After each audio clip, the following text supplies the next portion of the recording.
Hello and welcome back to the Stronghold. If you found your way to this video, I'm betting you have an interest in Lord of the Rings and Magic the Gathering. Today we are going to be taking an in-depth look at the man behind the mythos as well as his unprecedented impact on the fantasy genre in fiction and gaming. But before we get into all that, we here at the Stronghold are officially on the road to 1,000 subs. And guess what? When we get there, we're going to give away an account. So if you're part of the 2/3 of viewers that routinely watch my content but haven't subscribed yet, go ahead and get in, player, because we're going to be doing some magic. Now, what were we talking about? Oh yeah, right.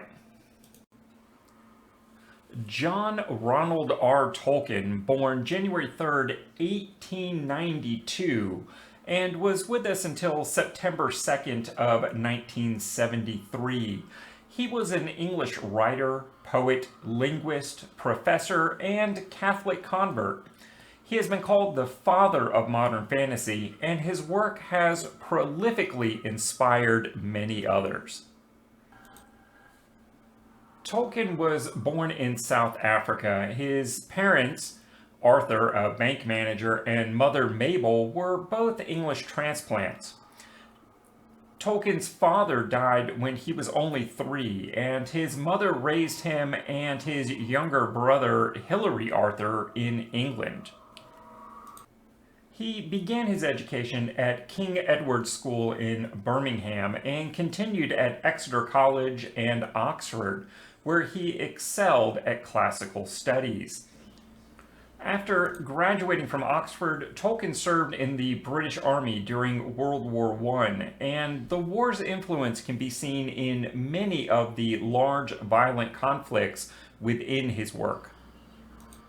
When the war ended, Tolkien taught English at the University of Leeds until 1925, when he returned to his beloved Oxford and held the chair of Anglo-Saxon Studies for 20 years, and ultimately retired from education in 1959. Tolkien was a devout Catholic, and his faith is evident in his work. His stories often explore themes of good versus evil, the power of friendship, the importance of courage, and the power of hope. These themes have been echoed in many other fantasy works, such as his friend C.S. Lewis's The Chronicles of Narnia, and later in The Wheel of Time. Tolkien's work is full of memorable, complex, and well-developed characters such as Frodo Baggins, and they often face difficult moral choices. This has inspired other fantasy authors to create characters that readers can relate to and care about, such as those from the Harry Potter franchise or Katniss Everdeen from The Hunger Games. Tolkien began writing The Hobbit in 1930 as a, believe it or not, bedtime story for his children. It was published later in 1937 to critical acclaim and quickly became a bestseller. The Lord of the Rings was written over the course of several years and was originally published in 3 volumes in 1954 and 55. It was also a critical and commercial success and has since become one of the best-selling novels of all time. These works have been adapted into a number of films, including an Academy Award-winning trilogy directed by Peter Jackson. His books have been adapted into numerous other films, television shows, and video games. Tolkien's work remains highly influential on popular culture. Middle-earth is one of the most detailed and immersive fantasy worlds ever created. His work has also been cited as an influence by a wide range of writers, artists, and musicians. His work has inspired other fantasy authors to create their own rich and complex worlds, such as J.R.R. Martin's Westeros and the worlds of Patrick Rothfuss. Tolkien has was also a prolific writer of poetry, short stories, and essays. His work has been translated into 38 languages and sold over 150 million copies worldwide. Tolkien's works were heavily influenced by mythology and folklore from all around the world. He drew inspiration from the myths and legends of ancient Greece and Rome, as well as Scandinavian and Celtic cultures, just to name a few. This use of mythology and folklore helped to create a sense of depth and realism to his work. This effective use of mythology and folklore has been echoed in many fantasy games, such as The Elder Scrolls, Dragon Age, The Witcher, and World of Warcraft. Not to mention its direct use in Lord of the Rings Online and Shadow of Mordor. This image of a dragon sleeping on its hoard while Master Baggins sneaks in to steal the Arkenstone is not only painted by Tolkien himself, but really depicts how nearly everything we think about Western dragons in the modern fantasy age can really be traced back to the works of Tolkien. And if you look closely, you can even see Elven script down in the lower left-hand corner, something we'll talk about more in just a moment. The Lord of the Rings is a classic example of an epic quest, a story in which a group of heroes band together and embark on a perilous journey to save the world and defeat great evil. These quests are often long and dangerous, and they test the courage and strength of the heroes. This type of story has been a staple of the fantasy genre since Tolkien, and it continues to be very popular today. Honestly, almost any fantasy reader, D&D player, video game player, is going to be entrenched in the tropes created by Tolkien for things like nimble, dexterous elves, strong and sturdy dwarves, wizards. What we think of as wizards today almost entirely comes from Tolkien. The D&D Ranger class is almost entirely built from Tolkien's theming. And in fact, oftentimes D&D is criticized for not straying far enough from Tolkien's Ranger and making it feel more unique.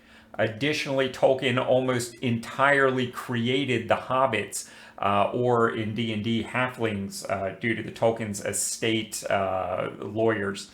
Elves and dwarves, of course, existed in mythology, and stories of wizards and rangers have existed for centuries.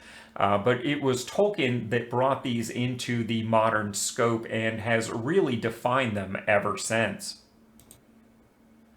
These Tolkien-made classic race and class archetypes have really remained the norm for fantasy role-playing like Dungeons & Dragons and Pathfinder. And when it comes to Dungeons & Dragons, you can see this very evident in some of the early artwork that was in the source books. The use of an epic quest has become a staple of fantasy video game genre as well, and it can be seen in games such as Skyrim, The Witcher 3, and Final Fantasy. Tolkien's works introduced many of the traditional fantasy creatures that are now familiar to most readers of the genre. We mentioned the dragons, elves, and dwarves, but similarly, almost everything a modern fantasy enthusiast thinks about orcs and goblins comes from Tolkien's Middle-earth. These creatures have been used in countless other works, and they continue to be popular today. So much so that the tropes and standards set in place by Tolkien have only recently begun to get shaken off by newer, more modern fantasy settings and concepts like those presented by the worlds of Dungeons and Dragons. We're just now beginning to see orcs and goblins that are not necessarily inherently evil, And of course, this trend echoes to other traditionally evil races as well. Tolkien was a gifted linguist, having spoken several languages, including Old English, Middle English, and Finnish, just to name a few. Tolkien created multiple languages for his Middle Earth world, including multiple dialects for Elvish, Dwarven, and the human languages, which were collectively scholarly put together under the heading of Mannish. Tolkien also created the Black speech, a language that was used by those previously mentioned inherently evil creatures and generally was not known by good folks. I also always found it interesting that Gandalf, despite being one of the epic heroes of the story, did in fact read Black speech. Interesting. This attention to linguistic detail may have inspired other fantasy authors to create their own languages, such as David Eddings' Belgardy and David Gamal's Jernai series. Apologies for any mispronunciation. I'm not actually familiar with those particular works. They just came up in my research. The Tolkien estate has been very protective of their intellectual property and has not granted leeway to anyone to use Middle-earth without their permission. This included a harried legal battle with TSR, the precursor of Wizards of the Coast and then publisher of the Dungeons and Dragons game system. The Tolkien estate sued and won over their use of the phrase hobbit to describe their diminutive humanoid race, which then in later editions was referred to as halflings.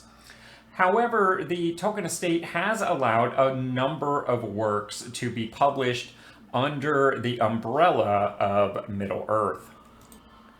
The estate saw fit to publish two novels written by J.R.R. Tolkien himself, The Silmarillion in 1977 and The Unfinished Tales in 1980. Of course, both of these published long after Tolkien had passed away. Similarly, the estate published two novels written by Christopher Tolkien, son of J.R.R. The Fall of Gondolin, published in 2021, and The War of the Jewels, published in 2022, shortly after Christopher's death. And of course, we mentioned earlier the Peter Jackson films that were very much a commercial success and very popular in their own right. One of the more progressive things I think the estate has done recently was partnering with Amazon's Prime Video Entertainment division in the creation of the Lord of the Rings, The Rings of Power. I have watched the first season. I thought it was pretty darn amazing. It builds on Tolkien's existing lore and creates new lore to fill in some of the remaining blanks. Very entertaining, very well produced in my humble opinion. As I said, the first season is already out and available, and I believe there are two more seasons currently being produced or under contract, again with that partnership between the Tolkien estate and Amazon Prime Video division. And let's not forget the very partnership that most likely brought you to this video, the estate greenlighting the production of the Lord of the Rings Tales of Middle-earth by former legal rival Wizards of the Coast under their Magic the Gathering Universes Beyond brand. We, of course, will continue to cover this Magic the Gathering set over the coming weeks right here on this channel, so be sure to stay tuned. In conclusion, Tolkien was a complex and fascinating figure He was a brilliant scholar, a gifted writer, and a deeply religious man. Tolkien remains one of the most popular and influential fantasy authors of all time. His work has inspired generations of readers and writers. His stories are not only full of adventure and excitement and wonder, but also rich in mythology, history, and language. Tolkien's work has had a lasting impact on popular culture, as we've discussed, and his stories continue to be enjoyed by people of all ages. On a personal note, thank you for being here. I have enjoyed Tolkien's Middle-earth work pretty much as long as I can remember. I think I started reading him in grade school.